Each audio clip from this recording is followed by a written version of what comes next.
friends! I have some very exciting news to share with you today. I have been featured in the Christmas edition of Flea Market Decor magazine. Here it is. And yeah, it's super exciting. This is the second magazine that I've been featured in.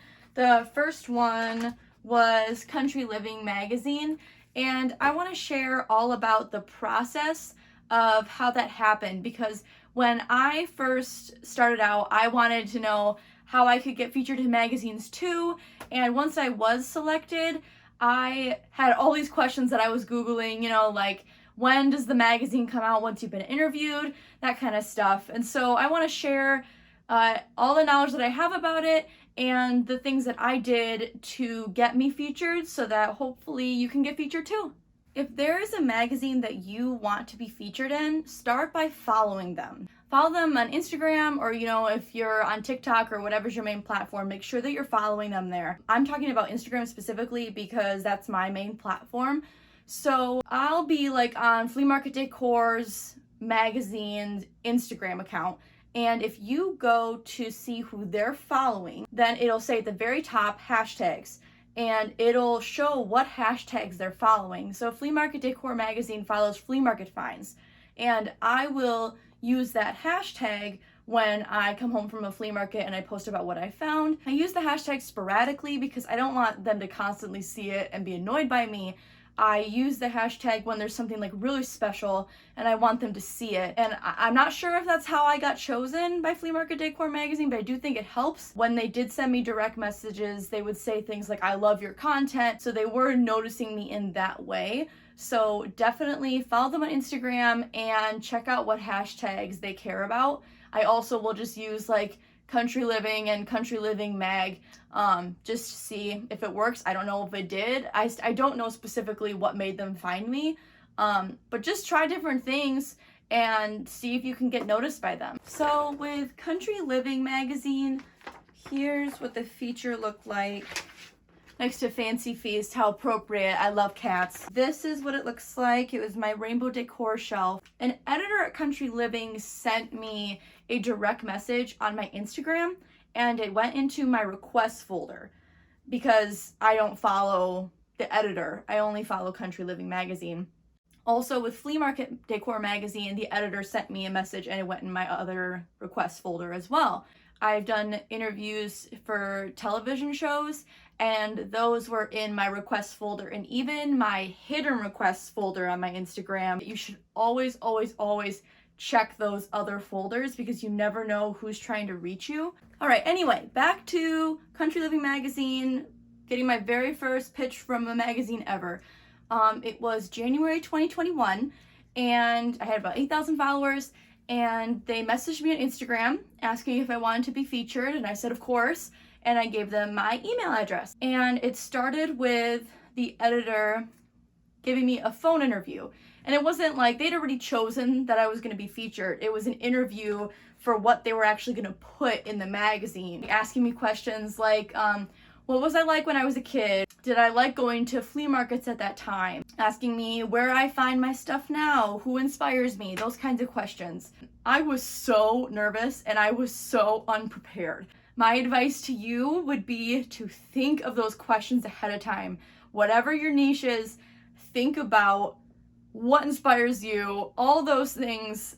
Write them down, whatever you gotta do. Be prepared, because I feel like when I answered those questions, I did not give thoughtful answers, and I was nervous about what was going to actually be put in the magazine. Country Living told me that the process was very different from what they normally do. They normally hire a team, or they send a team to a person's house, and it'll include a photographer and a stylist. And a stylist is the person that makes your home look perfect. But because of COVID, they only hired a photographer, and this photographer lived in Detroit, which, yes, I live in Michigan, but Detroit is 2.5 hours away from me. So I couldn't believe that they hired someone from there. He had to drive here in a snowstorm because he came in February, and while he was driving, he asked me to move all my living room furniture out of the way for his equipment. So I did that, and he came in with ginormous light boxes, professional lighting, multiple cameras. It took about half a day for him to take tons and tons and tons of pictures just for him to end up with one. He would send the photos to Country Living magazine live, and they would approve it or say like, move Emily slightly to the left, move her more forward, that kind of stuff. And then it was over. The interview happened, they took the pictures, and it was done. I never got any type of proofread, nothing. That happened in February, and the issue came out in May. And so I'm just waiting, wondering what it's gonna turn out like. I ended up getting a copy in April at a local bookstore. They did not send me a copy. So that was my experience with Country Living. It's kind of scary waiting to see like what your first magazine's gonna turn out like. Like you don't know what you're gonna look like, you don't know what they're gonna say. But overall, it's a really exciting surprise once you finally get it. It's a huge deal. It was great, and but of course, it's really scary.